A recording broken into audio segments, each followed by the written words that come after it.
To continue from our last video, which talked about having the correct mindset as a prepper, there is one fundamental trait that drives a person to become a prepper.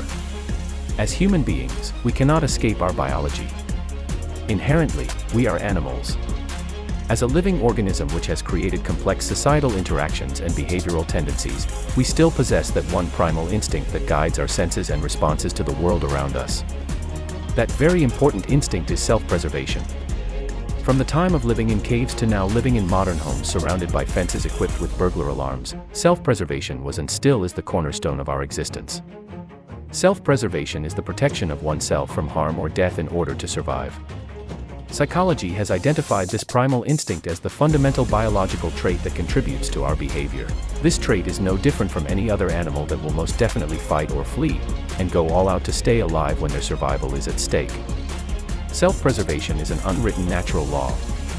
It cannot be confused with what society wants you to do and what society believes is right.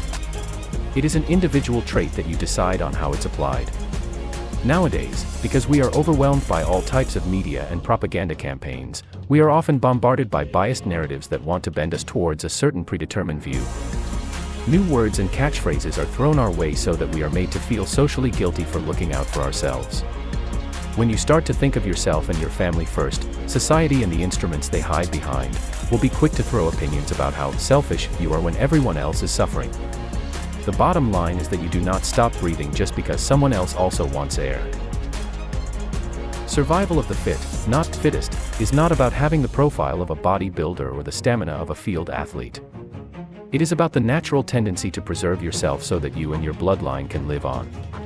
It is about whether you are fit enough to adapt to your environment and gather from it what you need to survive, that is, food, water, and shelter.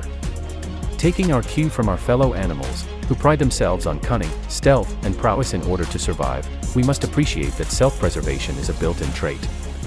It fundamentally ensures that the one who applies it better, survives longer. As a prepper, this instinct is essentially what drives your mindset.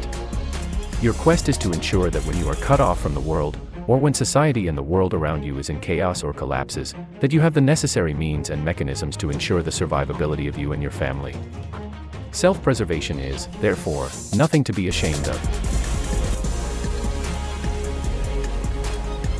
Subscribe to the South African Prepper. Like and share our videos to other South Africans since we are all in this together. Here you get real information and fact-based insights. We don't do opinion or BS. Preparedness is not a hobby, it is a way of life that could save your life.